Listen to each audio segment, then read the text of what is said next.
Chegamos assim no segundo elemento de nossa análise para a construção do quadro de software, os padrões. Os padrões implicam que tipos de software estamos construindo, suas principais partes. Fazem parte do componente arquitetura, mas podem influenciar outros componentes do quadro. São não só padrões de software ou soluções, como também caminhos reutilizados que devemos prestar atenção desde o início. Embora todo investimento em reutilização e troca, continuamos, na maioria das vezes, reinventando a roda. E aqui temos apenas que prestar atenção aos padrões de nossa área. Como constantemente sou questionado sobre as fontes das minhas informações, irei nos próximos slides ser sucinto e colocar os principais conceitos que temos que ficar atentos. E também sua principal fonte. Qual a categoria do software que estamos desenvolvendo? Sabemos que a maioria esmagadora dos softwares está na categoria comercial. No entanto, é importante entender e conhecer essas categorias. Os princípios de engenharia de software, estranhamente, são desconhecidos da maioria. Representam os principais conceitos internos e externos que fundamentam a construção de um software. Representa verdadeiramente os indicadores que deveríamos ter para qualificar um software.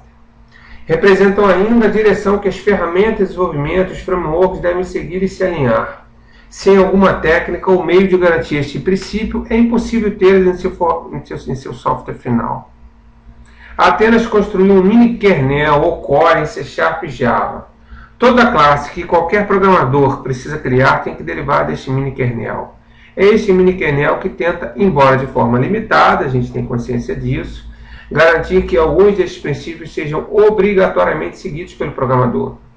Sem essa espécie de imposição, chega a ser hilário alguém solicitar a um programador, por exemplo, que construa o software com desempenho, verificabilidade, robustez e visibilidade.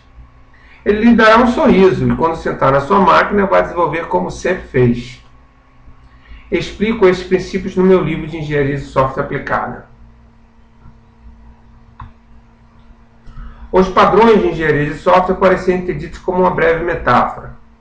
Imagina que você diga ao amigo que vai construir uma casa nova em um terreno que comprou. Ficará claro na sua mente que estamos falando de algo que tem um quarto, sala, banheiro, cozinha e talvez outros elementos.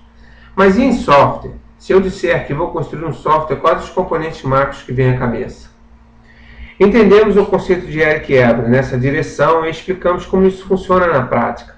No entanto, esse não é o fórum, mas é importante entender que todo software, de uma forma ou de outra, deverá conter alguns desses elementos aqui demonstrados.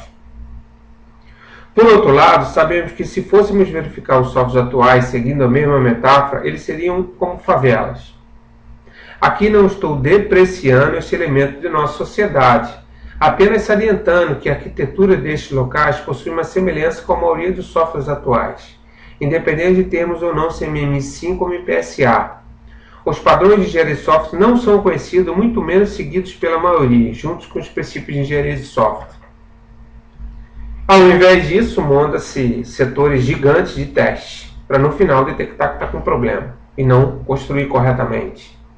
Enfim, se estes padrões, como os princípios, não entrarem de alguma forma no seu código ou modelo, para aqueles que, como nós, trabalham com Model Driven Development, esquece. Ou você cria técnicas e amarras para seus modeladores ou os programadores caírem e usar os padrões, ou eles serão esquecidos. E conceitos puros de linguagem de programação e diagramação visual irão imperar.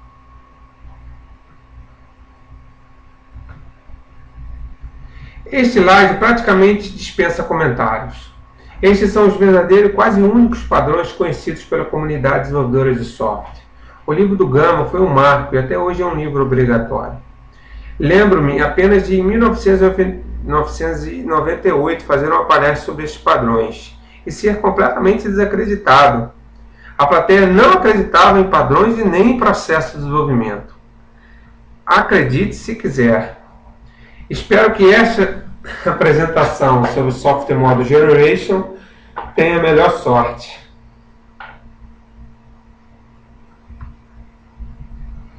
Resolvi incorporar os padrões do Martin Fowler porque eles também são um marco. Muitas das ferramentas atuais, como o Visual Studio, Eclipse, bem como os framework Net e a linha Java, estão no caminho de implementar esses padrões.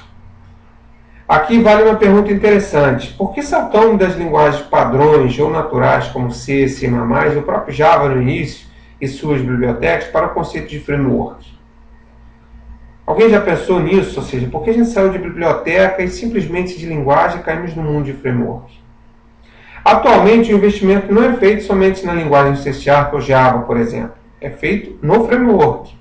Ou seja, no framework Net, no caso do C#. Ou mesmo se aplique Java e outras linguagens. O ganho de um framework é sua inversão de execução. Antes, o programador comandava toda a aplicação, void, man e pau comia. Agora, é o framework que comanda. O programador tem que se adaptar ao framework e implementar de acordo com o seu funcionamento interno. Então, se você escolhe um padrão de projeto no Eclipse ou no Visual Studio que usa MVC, você vai ter que implementar ou herdar das classes que tratam MVC. Se você não implementar daquela forma, não vai funcionar. Qual é o ganho? Podemos incorporar na linguagem os padrões e forçar os programadores a usar aqueles padrões e princípios lá em cima. Agora eles podem ser incorporados ao framework. E o programador ganhar, por exemplo, modularidade, verificabilidade, usabilidade, sem ele efetivamente programar aquilo. Óbvio que quem fez o framework ou quem melhorou o framework tem que ser um programador sênior ou os programadores dessas grandes empresas. Não programadores, né? Engenheiros. Sendo assim, o framework força e ajuda, não só força, mas como ajuda o programador. E quanto mais velho é o framework, mais robusto e seguro ele fica. Ou seja, pela primeira vez o velho na informática tem valor. Terminamos aqui nossa passagem rápida sobre os padrões e princípios que devem estar presentes não somente na arquitetura, como no processo de desenvolvimento definido para a construção do software, influenciando assim esses elementos na construção do quadro do software.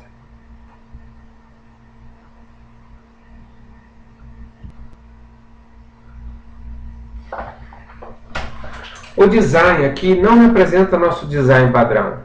Implica na tangibilização do produto. Ou seja, refere-se às técnicas que nos permitirá olhar o produto final sem ele ainda ter sido construído. Este é o foco, tangibilizar o produto. Dar um jeito de vê-lo, sem que ele exista, ainda.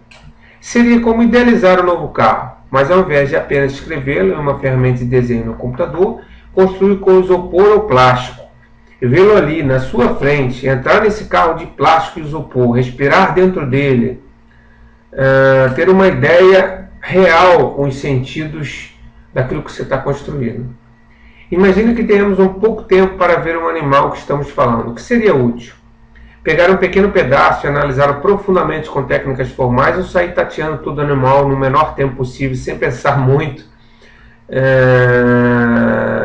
e tateando sem pensar muito. Só cuidado onde você vai botar a mão, né? O tempo de parada é o tempo formal. Para chegarmos mais rapidamente ao todo, precisamos não ter essa parada drástica de análise. Precisamos ser dinâmicos. E as técnicas descritas aqui mostram como isso deve ser feito. Não podemos se apaixonar muito rápido, mas também não podemos ficar um ano em pesquisa e análise para produzir um pré-projeto. Precisamos ser rápidos, objetivos, eficientes e sucintos. Existe um equilíbrio que temos que encontrar entre o tempo, o detalhamento, a tangibilização, o risco mínimo que temos que atingir.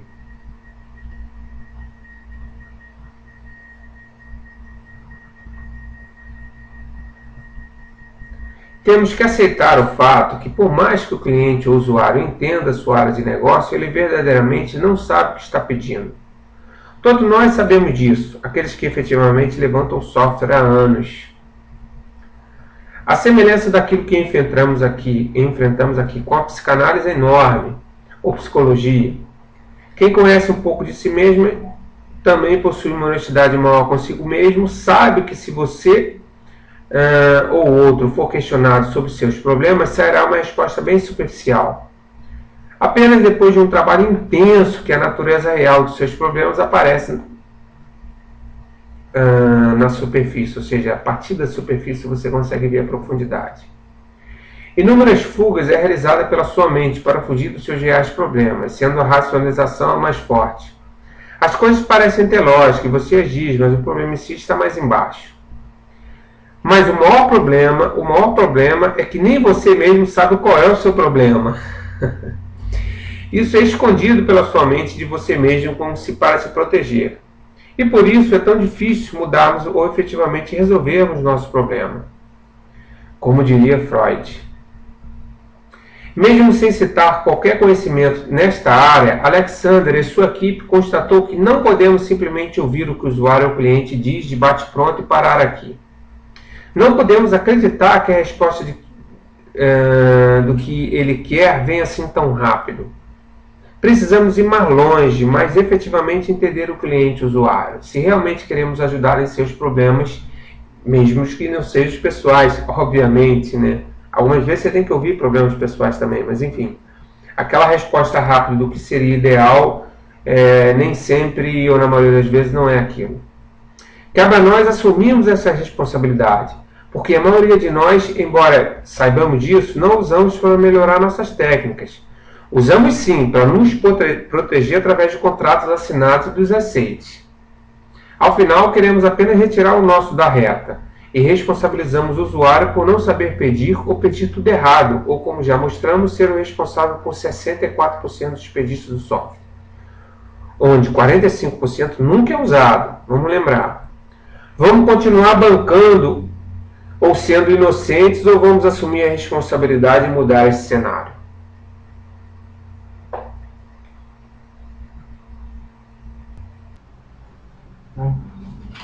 Neste slide, visando ajudar o ouvinte, colocamos algumas perguntas-chave interessantes que podemos usar para captar uma profundidade maior do nosso cliente ou usuário. Outras técnicas são importantes para retirarmos aquilo que realmente precisamos do cliente ou usuário para o desenvolvimento do nosso produto. No entanto, gerar esse mapa de empatia para cada cliente ou usuário de nosso software é fundamental nesse estágio, embora possamos não fazê-lo na totalidade durante o levantamento de requisitos. Mas aqui, não caia no erro de achar que não serve para nada, ou que você já sabe tudo, ou que o usuário sabe precisamente o que ele quer, ou tem domínio completo sobre o que diz. Isso pode ser assim em outro planeta. Com nós humanos, certamente não é. É importante ainda igualar o valor do usuário neste momento, torná-lo um elemento multidisciplinar. Por exemplo, homens e mulheres, jovens e os mais velhos, os PhDs da empresa junto com os simples operadores, os diretores e presidentes junto com o usuário básico ou a secretária ou algo equivalente que opera o sistema. Essa diversidade de visão é fundamental para a geração do mapa de empatia. Não faça levantamento ou crie os mapas apenas com usuários mais importantes da corporação.